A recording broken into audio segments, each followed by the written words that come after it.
In this video, you will gain an understanding of how the external limit switch works and basic wiring principles for this product. The low-voltage external limit switch is required for all roll-lock curtain and rack and pinion installations. When installed properly, it overrides the motor's down limit switch when using roll lock and compensates for pulley shrinkage. First, let's watch a clip showing the function of the external limit switch with a roll lock system. In this clip, you will see the roll lock curtain closing.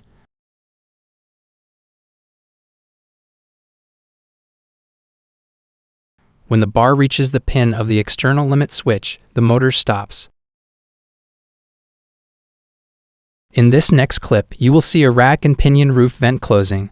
This footage is during installation, but you can still see the basic function of the external limit switch with a rack and pinion setup. Now that we understand the basic function of the external limit switch, let's discuss the basic wiring for this product. For the sake of simplicity, let's assume we only have one motor.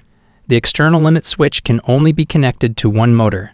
2 wires will come from the limit switch, 2 wires from the controller, and 2 wires from the motor. In this illustration, each component has 1 black and 1 white wire.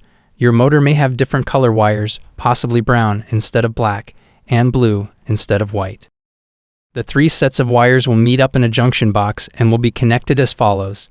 The white wire from the external limit switch will connect with the closed wire from the controller. The black wire from the external limit switch will connect with the black wire from the motor. The other wire from the motor will connect with the open wire from the controller.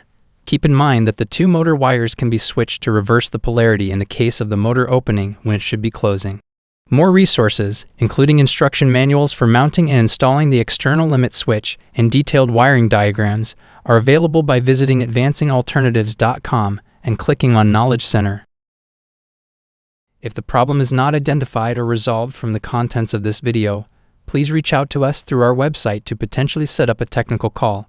Include the model number of your controller, the serial number of your controller, and be sure to include a detailed description of your issue. We will reach out to you with further instructions to help resolve the issue. Thank you for choosing Advancing Alternatives. We appreciate your time and your business.